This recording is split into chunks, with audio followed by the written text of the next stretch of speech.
ఓం శ్రీ శివాయ గురవే నమః. శ్రీ మహాగణాధిపతయే నమః. శ్రీమదాంధ్ర మహాభారతం కవిత్రయ విరచితం శల్యపర్వం. కృతికర్త తిక్కన సోమయాజి. అమృతవర్షిణి ధారావాహిక 218వ రోజు తత్వదర్శిని కార్యక్రమానికి ఆధ్యాత్మిక ప్రవచకులు మీ దీకొండ చంద్రమౌళి రసజ్ఞులను ఆహ్వానిస్తూ స్పందనలను ఆకాంక్షిస్తూ, అయ్యా శల్యపర్వానికి ఇది ప్రథమ దివసం. స్వీయ రచన స్వామిని ప్రార్థించుకుంటున్నాను. శ్రీ చిత్రమహిమాన్వితరసస్వరూప శ్రీ చిదానంద వేద విహార సుధాకరా శ్రీచక్ర స్థిరవాస దేవీ సమాశ్రయవరా శ్రీచరణ భవహరణ పాహి దురిత విదూరా. సీతారాం. చిన్న విశ్లేషణ స్వామి శల్యపర్వానికి. మహాభారతంలోని యుద్ధ షట్కాన్ని 2 భాగాలుగా విభజించుట సాహితీ సంప్రదాయం. భీష్మ ద్రోణ కర్ణ పర్వాలు ప్రథమ భాగం, శల్య సౌప్తిక స్త్రీ పర్వాలు ద్వితీయ భాగం. మహాభారత 18 పర్వాలను ఆది పంచకం, యుద్ధ షట్కం, శాంతి సప్తకం అని 3 భాగాలుగా వ్యవహరించుట సాంప్రదాయం. ఆది పంచకం ఆయువునకు ఆధారం. ఆయువు యుద్ధ షట్కం అంటే యుద్ధ షట్కమునకు ఆది పంచకం ఆధారం. అలాగే సారం శాంతి సప్తకం. సారం రసమంతా కూడా ఈ శాంతి సప్తకంలో ఉంటుంది. యుద్ధ షట్కము తప్ప మిగిలిన పర్వాలన్నీ తత్వానుసార నామధేయములే. అయితే అశ్వత్థామ బ్రాహ్మణోచితం వీరోచితం కానటువంటి అధమ ప్రవర్తన వలన పతనమయ్యాడు. అది ఈయన పేరు మీద కూడా ఓ పర్వం ఉండేది. యుద్ధ షట్క సమోహారం యుద్ధ షట్కం. యుద్ధ షడ్రస సమాహారం అది యుద్ధ షట్కం. యుద్ధవీరం భీష్మ పర్వం, రౌద్రం ద్రోణ పర్వం, అద్భుతం కర్ణ పర్వం, భయానకం శల్యపర్వం. సాప్తికం ఈ సాప్తిక పర్వంలో భీభత్సం కరుణరసం స్త్రీ పర్వం. ఈ విధంగా భారత పర్వాలకు అన్వయములు. శల్యుడు మధ్యాహ్నానికే గతించగా ఒక పూట 17 రోజుల యుద్ధం అయిపోయింది. ఇది 18వ రోజు. ఆపై యుద్ధ భారాన్ని దుర్యోధనుడే వహించాడు.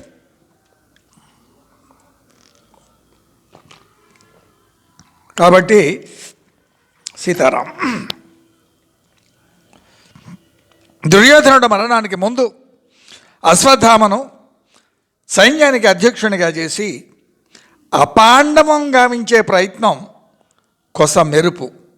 అంటే పాండవులెవ్వరూ మిగిలి ఉండరాదు అనేది ఒక ప్రయత్నం.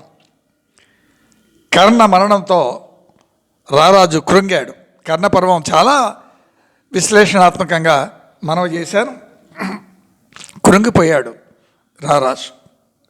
శల్యపర్వం సాప్తిక పర్వాలు పగతోనే నిండాయి. శల్యపర్వం పగమయం, అలాగే సాప్తికం కూడా అంతే. ధర్మచింతన లోపించింది. పగకు మారు రూపంగా దుర్యోధనుడు. ఎందుకు? ఈయన కలిపురుషుడు. పగలు వగలు సుఖదుఖాల వలె ద్వంద్వాలు. పగతో వగ రగులుతూ ఉంటుంది.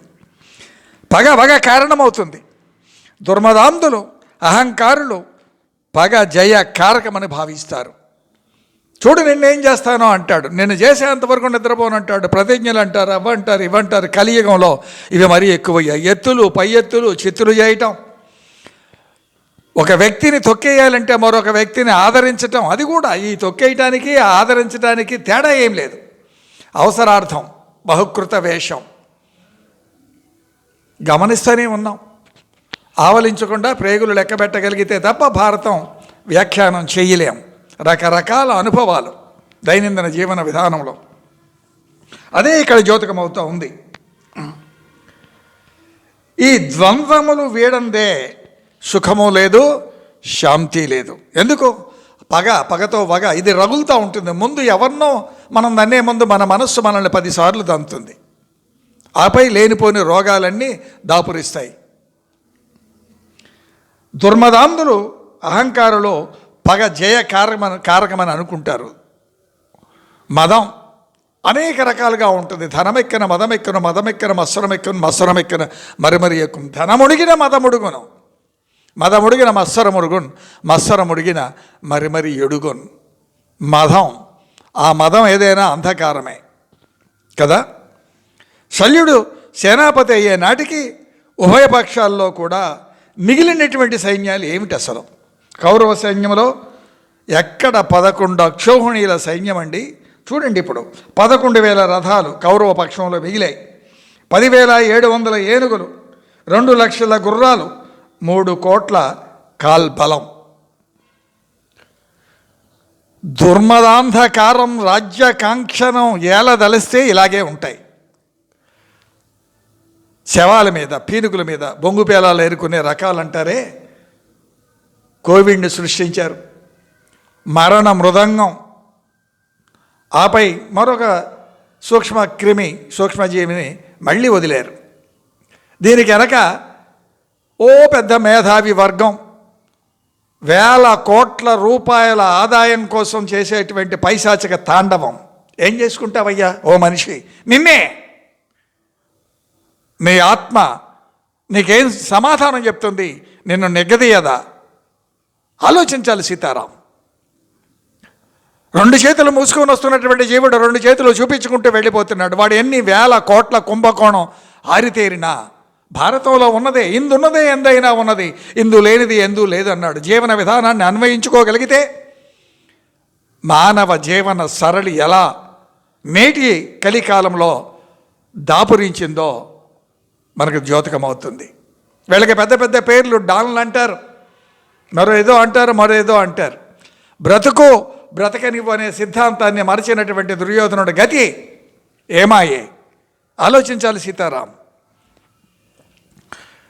అలాగే పాండవ పక్షంలో ఎన్ని మిగిలాయి? 6,000 రథాలు, 3,000 ఏనుగులు, 1,00,000 గుర్రాలు, 1,00,000 కాల్బలం. వీళ్ళ ధనకాంక్షకు మూగజీవాలు కూడా బలయ్యాయి. నేటికి బలవుతున్నాయి. ఆలోచించాలి సీతారాం.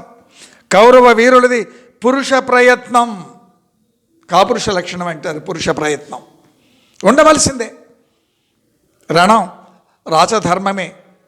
అయితే ఇక్కడ రణం ఆచరించే ముందు వైరబలము, తనబలము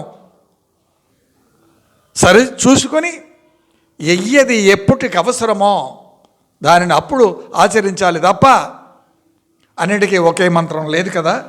పాండవులకు దైవబలం తోడైంది. ఎందుకని దైవబలం పాండవులకు తోడైంది, కౌరవులకు ఎందుకు తోడు కాలేదు? మీకు తెలుసు, విన్న వాళ్ళకి తెలుస్తుంది. వినమని మనవి.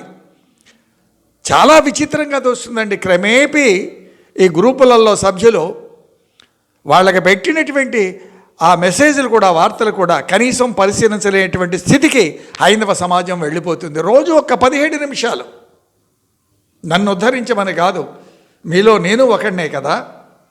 కౌరవులది పురుష ప్రయత్నం, పాండవులకు దైవబలం. అది తోడైతే ఏమవుతుందండి? దైవబలం తోడైన మానవ తేజం. సరే, ఇంత చెప్పుకుంటున్నాం. అసలు శల్యుడెవరు? పాండవులకు స్వయంగా మేనమామ, ఆత్మాభిమాని, మహాబలశాలి, స్నేహ ప్రవృత్తి, బంధు ప్రీతి అన్నింటినీ మించిన స్తుతి ప్రియుడు. ఇది పొగడ్తలకు పడిపోవటం. ఈ స్థుతితోనే, ఈ పొగడ్తతోనే దుర్యోధనుడు పక్షం అయిపోయాడు. అల్ప సంతోషి, స్తుతి ప్రియుడు మరియు ఇవి 2 ప్రధానమైనటువంటి బలహీనతలు. అలాగే జాత్యాభిమాని, ప్రారంభిస్తూనే ఈ శల్యపర్వాన్ని శ్రీ గిరిజా సమవాయ మహా గురుతర శుభగ సంపదాలంబ సదా. చూడండి ఏమంటున్నాడు, హరిహరనాథుని స్తుతిస్తూ ఉన్నాడు. శ్రీ గిరిజా సమవాయ మహాగురుతర శుభగ సంపదాలంబ సదా యోగజన క్షేమ సమీహా గర్భిత దివ్య చిత్త హరిహరనాథ. అయినా హరే ఏనా హరియే. శివకేశవులకు భేదం ఎక్కడుందండి స్వామి? ఎంచితే రౌరవాది నరకం అంటున్నారు. ఇద్దరూ హరిస్తారు దేన్ని? దుర్మధాందాన్ని. ఇద్దరూ భరిస్తారు దేన్ని? సాత్విక చింతనను, భక్త చింతనను, యోగజన హృదయాలను. ఓ హరిహరనాథ, లక్ష్మీ పార్వతులతో విడదీయరాని సంబంధం కలిగినటువంటి వానివై సాహిశ్రీ అమృతా శతం. శ్రీ అనగా లక్ష్మి, అనగా ఐశ్వర్యం, అనగా జ్ఞానము. అలాగే పార్వతి శక్తి. శక్తి లేనిదే జగత్తు లేదు, సృష్టి లేదు. కాబట్టి సకల కళ్యాణ ప్రథమ మహేశ్వరుడు అనేవు, ఆశ్రయుడవు. అందరూ నిన్నే ఆశ్రయిస్తారు కదా స్వామి. బ్రహ్మజ్ఞాన యోగి జనుల సంరక్షణను అపేక్షిస్తావు నీవు. ఎవరిందండి? బ్రహ్మజ్ఞాన యోగి జనుల సంరక్షణ. బ్రహ్మజ్ఞానైన బ్రాహ్మణ, బ్రాహ్మణతత్వం, బ్రాహ్మణ సారం అదంతా పఠిమ వైశిష్ట్యం కలిగింది కనుకనే కర్ణుని రథచక్రం కృంగింది. కర్ణుడు అయిపోయిన తర్వాత వదిలింది. ఆలోచించాలి సీతారాం. మధువు నుండి మాధుర్యం విడదీయరానిది. చిన్న విశ్లేషణ స్వామి నాకు తోచిన విధంగా. అలాగే శక్తి నుండి పురుషత్వం విడదీయలేనిది కాదా? నేను పురుషుడు, నేను మీసం ఎలాస్తావు నిన్న అన్నది మీ అమ్మ. మన అమ్మ కూడా ఓ స్త్రీమూర్తే. పార్వతీ పరమేశ్వరుడు, సీతారాముడు, లక్ష్మీ నారాయణుడు. ఇది హైందవ ధర్మ, సనాతన ధర్మం యొక్క వైశిష్యం. ఎత్ర నార్యంతు పూజితే తత్ర రమంతే దేవత అన్నాడు మనువు. ఒక అక్షరం చదివిన స్త్రీ స్వాతంత్ర్యం అర్హతే అనే దాన్ని పట్టుకుని పిడికిడి పోటులెత్తి విమర్శిస్తూ ఉంటారు కుహన లౌక్యవాదులు. చదవండి మొత్తం గ్రంథాన్ని. భారతం చదవండి, రామాయణం చదవండి, గీత చదవండి. సంపూర్ణంగా అవగాహన కలగాలి. ఒక్కసారి చదివితే చాలదు సుమా. ఆపై మాట్లాడాలి. తత్వమెరిగి సారమెరిగి వచింపవలే. మధువు నుండి మాధుర్యం విడదీయరానిది. అలాగే శక్తి నుండి పురుషతత్వం విడదీయరానిది, విడదీయలేనిది. అగ్నికి ఉష్ణం, వాయువునకు స్పర్శ సహజం కదా. అలాగే లక్ష్మీనారాయణుడు, పార్వతీ పరమేశ్వరుడు ఇప్పుడే చెప్పుకున్నాం. శక్తి దేని నుండి విడిపెడితే నష్టే. యోగిజన సంరక్షణ హృదయులు వీరు. హరిహర నాథ తత్వంలో యోగిజనులకు మాత్రమే. యోగమనగా ఏమి? అష్టాంగ యోగాలు చెప్పుకున్నాం, ధ్యానం, జ్ఞానం, అవన్నీ చెప్పుకున్నాం. లోగడమనం ఏకమేవ అద్వితీయం బ్రహ్మ అనే తత్వానికి ఆ రసాన్ని గ్రోలగలగాలి. జీవుడు ఆత్మలో పరమాత్మను నింపుకొనగలగాలి, అనుసంధానం గావించుకొనగలగాలి. ఆపై దర్శన ప్రాప్తి. జనమేజయుడు వైశంపాయనుల వారిని ప్రశ్నిస్తున్నారు ఈ విధంగా. పురాణాలన్నీ ఉగ్రసవసుడు అనేటువంటి సూతుడు సౌనకాది మునులకు ఆ నైమిసారణ్యంలో సత్రాయాగమన చెప్పారు. మహాభారతంలో ఆదికవి నన్నయ్య గారు ఆ మార్గాన్ని ఎంచుకున్నారు, అవలంబించారు. కానీ తిక్కన సోమయాజుల వారు మాత్రం స్వతంత్రించి హరిహరనాథునకు స్వయంగా నివేదన కావించుకుంటూ ఉన్నారు. అంత జనమేజయుడు పరీక్షిత్తు కుమారుడు. జనమేజయుడు ఎవరండి? పరీక్షిత్తుని యొక్క కుమారుడు. వైశంపాయనుడు వ్యాస భగవానుని యొక్క శిష్యుడు. పైల, సుమంత, వైశంపాయన, జైమినీలు ఈ నలుగురు శ్రీ వ్యాసుల వారి శిష్యులే. వీరే చతుర్వేదాలు, అష్టాదశ పురాణములు, త్రిలోకాల వ్యాప్తి చేసినటువంటి మహర్షులు. శల్యపర్వం కవిత్రయ విరచితం శ్రీమదాంధ్ర మహాభారతమన తిక్కన సోమయాజి శల్య సాత్విక స్త్రీ పర్వములో మనకు అందించారు. శ్రీ విలసిత బ్రహ్మజ్ఞాన యోగిజన సంరక్షక హరిహరనాథ జనమేజయునకు వైశంపాయనుల వారు ఇలా వివరిస్తున్నారని, సౌనికాది మునులకు నైమిసారణ్యములో సూతుడు వివరిస్తూ ఉన్నాడని ధ్వని. ఇదంతా కూడా సంజయుడు ధృతరాష్ట్రులకు చెప్పసాగాడు. అలా చెప్తున్నాడు అని వీరు సౌనికాది మునులకు వివరించుకుంటూ ఉన్నారు. ఇది అన్వయం. సంజయుడు ధృతరాష్ట్రుని మందిరం చేరగా, మీకు తెలుసు ప్రతిరోజు ఆ యుద్ధం అయిపోయిన తర్వాత వస్తాడు, వచ్చి ఆ ధృతరాష్ట్రుని ఏరుతాడు. వ్యాస మహర్షి యొక్క అనుగ్రహం చేత ఆ శస్త్రాలు అస్త్రాలు ఆ శల్యాలు ఇతన్ని పీడించవు బాధించవు. అక్కడ జరిగిందంతా కూడా ధృతరాష్ట్రునకు వివరిస్తూ ఉంటాడు. మిగతా విషయం రేపు ముచ్చరించుకుందాం. అందరూ తప్పక వినమనవి, స్పందించటం ధర్మం. స్వస్తి పరిపాలయంతాం న్యాయేన మార్గేణ మహిన్మహిష గోబ్రాహ్మణేభ్య స్వమస్తు నిత్యం లోకా సమస్త సుఖినో భవంతు. ఏతే సర్వం శ్రీ సీతారామచంద్ర చరణారవిందార్పణమస్తు. ఓం శాంతి శాంతి శాంతి. అయ్యా శివాజ్ఞగా శ్రీ వెంకట రామనారాయణులకు సమర్పించబడుతున్నటువంటి ఈ కార్యక్రమాన్ని వినమని మనవి, ఆదరించే ప్రార్థన. శ్రీ రామా ఛానల్ను సబ్స్క్రైబ్ చేయ మనవి. గడప లోపట కులం, గడప దాటితే హిందువులం. ధర్మం రక్షతి రక్షిత. ఆచరణతో ధర్మం రక్షించబడుతుంది.